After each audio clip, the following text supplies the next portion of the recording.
руки и ноги есть, голова на месте, и принял решение приехать в Украину. Ти себе більше вважаєш шведом чи українцем? Чи воно якось бореться в тобі? Чи... 50-50. Що вам найбільше подобається у війні? Ти росіян. Украина сейчас одна из самых продвинутых стран в плане ведения войны. Ти віриш взагалі в ризик початку Третьої світової війни? Частично да. Якщо подивитися, що Росія робила раніше, Чечня раз і два, Дагестан, це не має нікого дивувати. Тернул раненого, посмотрел вниз, такой думаю, бля, походу сейчас я тут и закончусь.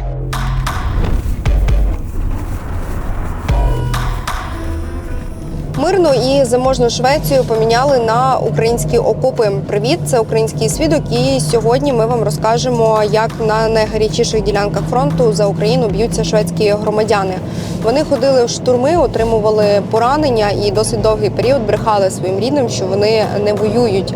Однак покидати Україну, доки в нас триває війна, не збираються. Ми запитаємо їх, чому їм не живеться спокійно вдома, чому обрали війну і чи вірять у те, що бойові дії поширяться на увесь європейський континент. Ну, а ви не забудьте підписатися на наш канал, поставити отак. Це дійсно дуже важливо і обов'язково поширюйте це відео, щоб його побачило ще більше людей. Жил 12 лет, даже больше 12 лет за границей, именно в Швеции. Приехал в Украину в 23-м году, да, после начала полномасштабки. До этого в Швеции работал, жил лучшую жизнь. Получилось так, что приехал сюда. У меня были знакомые, которые уже служили с 2014 года. И получилось так, что руки и ноги есть, голова на месте. И принял решение приехать в Украину. Special forces, they're called special forces by name. Вот там, где горит, и там уже война. Вон там над посадкой. Мне кажется, далеко, но на самом деле это намного ближе. Позывной Дэнни, водитель медичной эвакуации, а именно кейс ВАКа. Занимаюсь уже этим 2,5 год. Почему выбрал? Поскольку в пехоте побегал, там посмотрел, вторичными делами в армии тоже позанимался, логистика, тоже там попробовал себя и понял, что хочется попробовать себя в медицине, в эвакуации, помогать раненым, спасать жизни.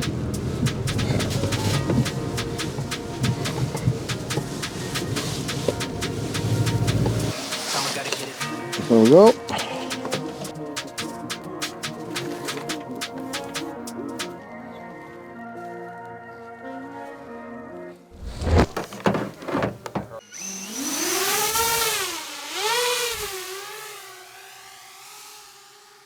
Three and a half. 3,5 роки тому все почалося.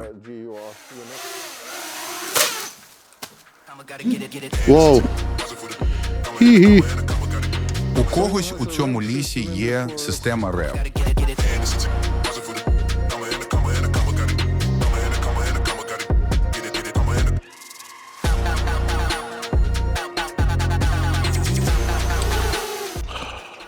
This is gonna suck. Це буде відстій. I need to come back. Мені доведеться повернутися. I started out as a team medic. Ну, я починав як медик у команді. Випадково потрапив до школи дронів. Пізніше я був у складі окремої розвідроти бригади, де ми займалися як ДРГ, так і розвідкою та бомбардуванням дронами. А потім я опинився в підрозділі, де зараз служу. А чи отримували ви поранення за війну в Україні?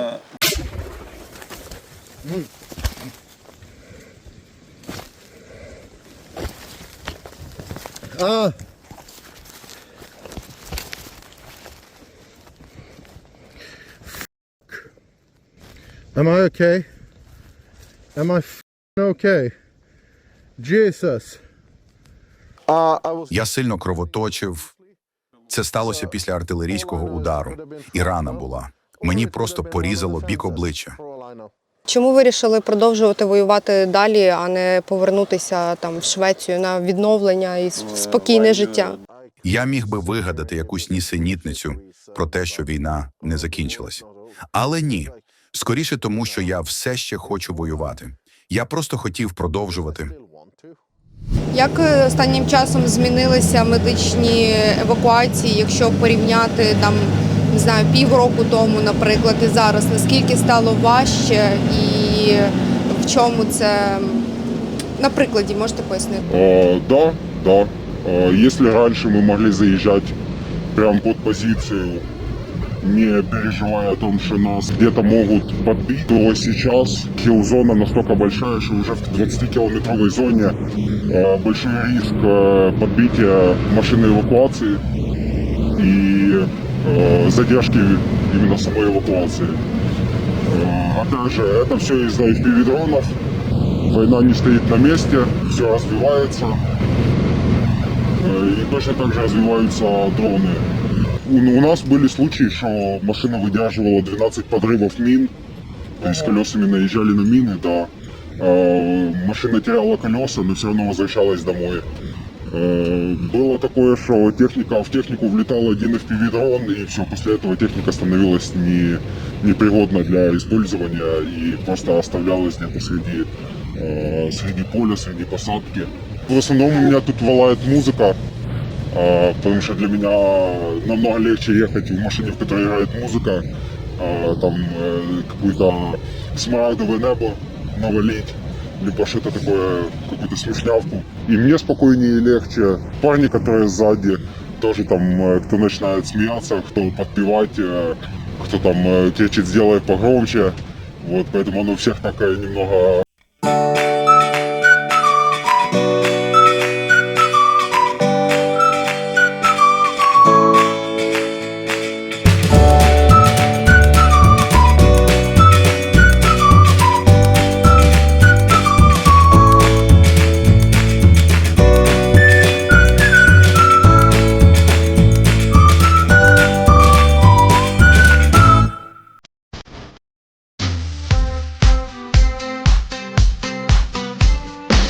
Як виглядали будні в Швеції?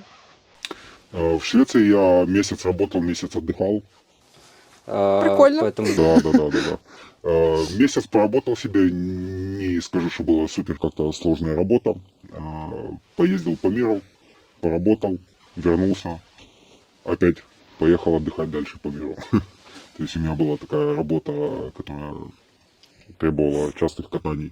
Можеш пригадати ось той день, коли ти вже остаточно вирішив, що зробив? Як, типу, не знаю, прийшов, зібрав речі, поїхав, чи там якось готувався певним чином? Екипа у меня вся уже была готова. Ти сам купував, прямо готувався? Да. Все у меня было готово. Были контакты здесь, в Украине, ребят, которые готовы были меня принять к себе, в свою семью, так сказать. Вот. И все получилось таким интересным образом. 8 числа у меня должно было быть интервью на новую должность, на новую работу. 5 числа мне позвонили знакомые, говорят: Дэнни, есть качуха, если хочешь, приезжай. И 7 числа с утра я уже был во Львове. Ого. Да. Коли повідомив рідним, як вони відреагували? Родные узнали где-то месяца через 2. После определенных событий мне просто там позвонила мама, говорит: а ты где? Я говорю: я на работе. Говорит: да. Говорит: ну, включишь телевизор, посмотришь на себя. Да, и получилось так, что я попал на телевидение, сам этого не зная. И таким образом уже все узнали, где я и кто я. І що вони сказали, як відреагували? Що мама сказала, які її перші слова були? Ну, она, конечно же, расстроилась, начала переживать, но потом сказала, что она подразумевала, что так и будет, что она другого не ожидала. А батьки в Швеції залишились? I don't ever slow up, no I don't take shit. I got no love for the fakeness. If you wanna play tough and wanna hate this, I'll always show up. I don't ever slow up, no I don't take shit. I got no love for the fakeness. If you wanna play tough and wanna hate this, I'll always show up and make a statement. I don't ever slow up, no I don't take shit. I got no love for the fakeness. If you wanna play tough and wanna hate this, I'll always show up and make a statement. Everything I do so instinctive. Родители были военными, работали на секретном, точнее даже служили на секретном объекте в Латвии. После распада Союза переехали в Украину, жили в Украине, служили в Украине. Потом родился я, еще чуть-чуть пожили и переехали в Швецию. Ти себе більше вважаєш шведом чи українцем? Чи воно якось бореться тобі, чи Назову это коректне 50-50. чи некоректне питання? 50-50.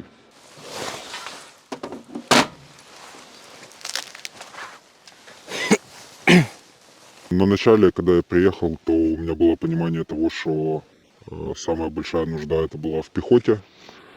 Так и получилось, что я пошел в пехоту. В пехоте пиратил вместе со своими знакомыми, то есть полностью без документов, не оформленный, просто на желание. Це настільки було шалене бажання воювати? Да, это был такой адреналин, какое-то такое дикое желание, азарт, то да, то поначалу был в пехоте, потом перевелся, точнее даже присоединился к Международному легиону. Які напрямки пройшов, які міста? Я был практически на всех направлениях, которые есть в Украине. Можеш пригадати якийсь найстрашніший випадок, от, який ти не можеш забути? Это одна из эвакуаций, когда эвакуация получилась чисто случайно, поскольку я ехал с другим экипажем на разведку, разведать дорогу, посмотреть, отбить для себя какие-то точки ориентира и одновременно завести туда пехоту. И получилось так, что пехоту мы сгрузили, только отъехали, в радийку услышали какие-то крики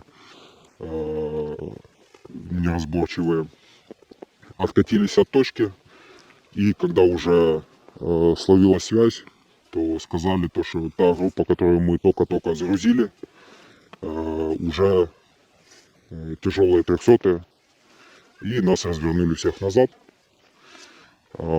Приехавшие на ту же точку, где мы загружали пехоту, то просто вот так парни были раскиданы кто где по посадке, и пришлось бегать, собирать их.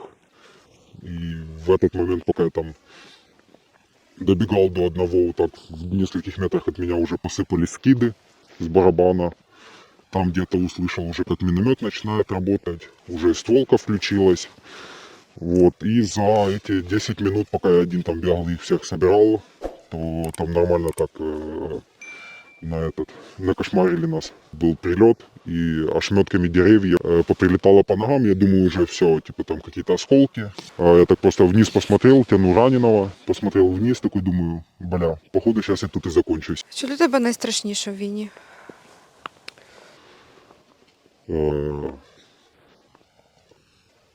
Наверное, стать в моменте беспомощным, то есть потерять возможность кому-то как-то помочь, либо же стать самому каким-то грузом для группы, для своего экипажа, либо там для людей, с которыми буду находиться рядом. Немає бажання там, чи можливо було ось все покинути, поїхати назад в Швецію, чи ти вирішив, що будеш залишатися тут доки стільки, скільки треба, чи як? Такие мысли поскакивали, но они быстро отсеивались. Я думаю, что буду оставаться здесь до конца.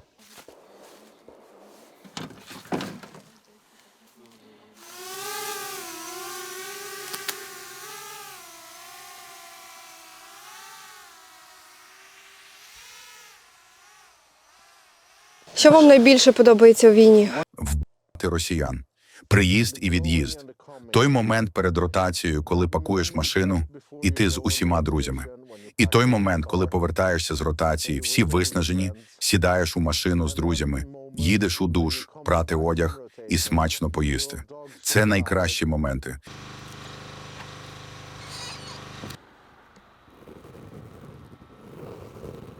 Взагалі, досвід в армії, в службі був до України чи ні? Да, в Швеції. А можеш пояснити, як відрізняється українська армія і шведська? Исходя из того, что Швеция уже энное количество лет нигде не воевала, ни в каких военных конфликтах участия не принимала, то и, соответственно, армия там, как бы это правильнее сказать, армия там больше заточена на то, чтобы типа быть армией, чтобы человек пришел, послужил и пошел.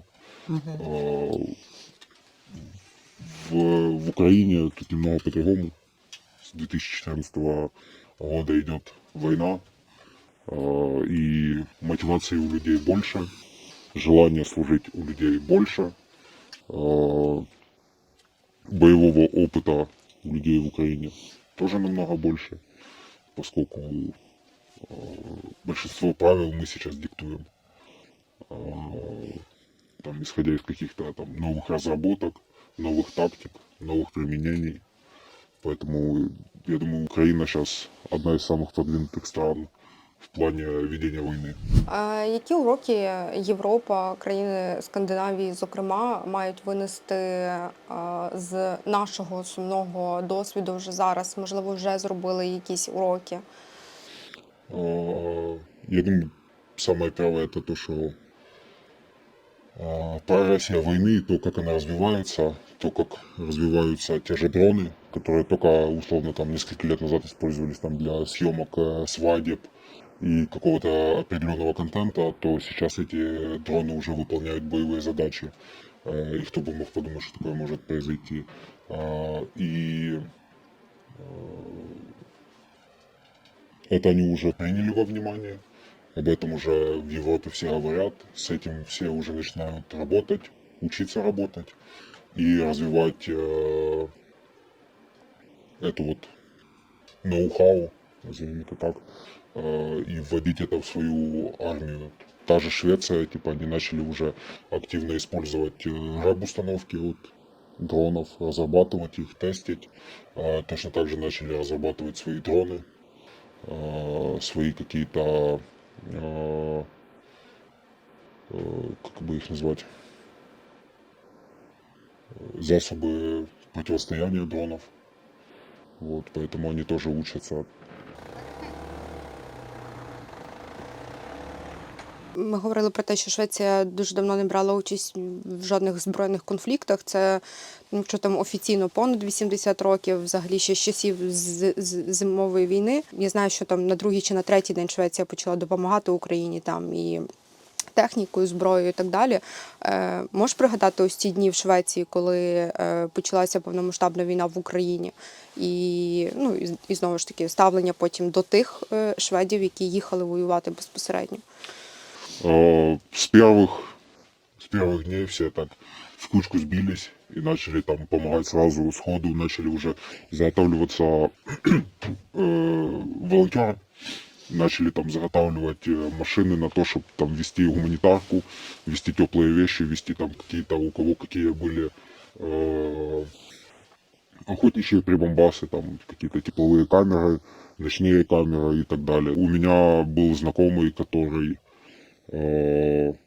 сходу продал одну из своих машин.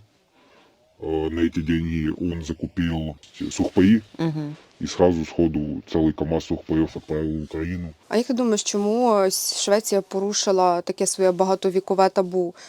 Війни були, і раніше в інших країнах. Я думаю, что они понимают все риски того, что Швеция не находится там где-то очень далеко. То есть вполне реально то, что и Швеция может попасть под удар. И они пытаются максимально помочь всем, чем могут Украине, чтобы этого предотвратить.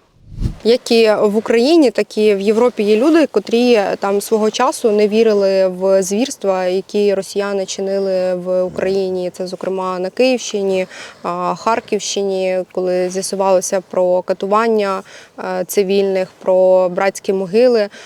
Чи зустрічали ви таких людей і що ви їм говорили вже будучи на війні в Україні? Гадаю, якби я їх зустрів, я б говорив дуже повільно, бо вони явно розумово віддалі. Вони, очевидно, тупими. Бо якщо подивитися, що Росія робила раніше, Чечня раз і два, Дагестан – це не має нікого дивувати. Це як люди, які засовують голову в пащу крокодила, а потім дивуються, коли він кусає. Розумієш, це люди, які не хочуть бачити реальність. Росія – хуліган. Вони завжди такими були. І завжди будуть. Ви думаєте, наскільки велика загроза Росія для країн Європи? Звичайно. Якщо у них є можливість, вони це зроблять. Якщо у вас є домашній тигр, він може бути дуже дружнім, коли хоче щось від вас, але якщо дозволити, він вас просто з'їсть. Ти віриш взагалі в ризик початку Третьої світової війни? Частично да, поскольку постоянно происходят провокации в Европе со стороны России. Пытаются запускать какие-то дроны, разведывать. Это ни для кого не секрет, об этом говорится во всех новостях, о том, что агентура начинает свою деятельность в Европе. Поэтому вполне возможно, что да, это может все перерасти в Третью мировую. Знаєш, для кожного слово «свобода» воно означає, має своє значення, скажімо так. Що для тебе зараз означає слово «свобода», воюючи в Україні? Хороший вопрос. Я думаю, это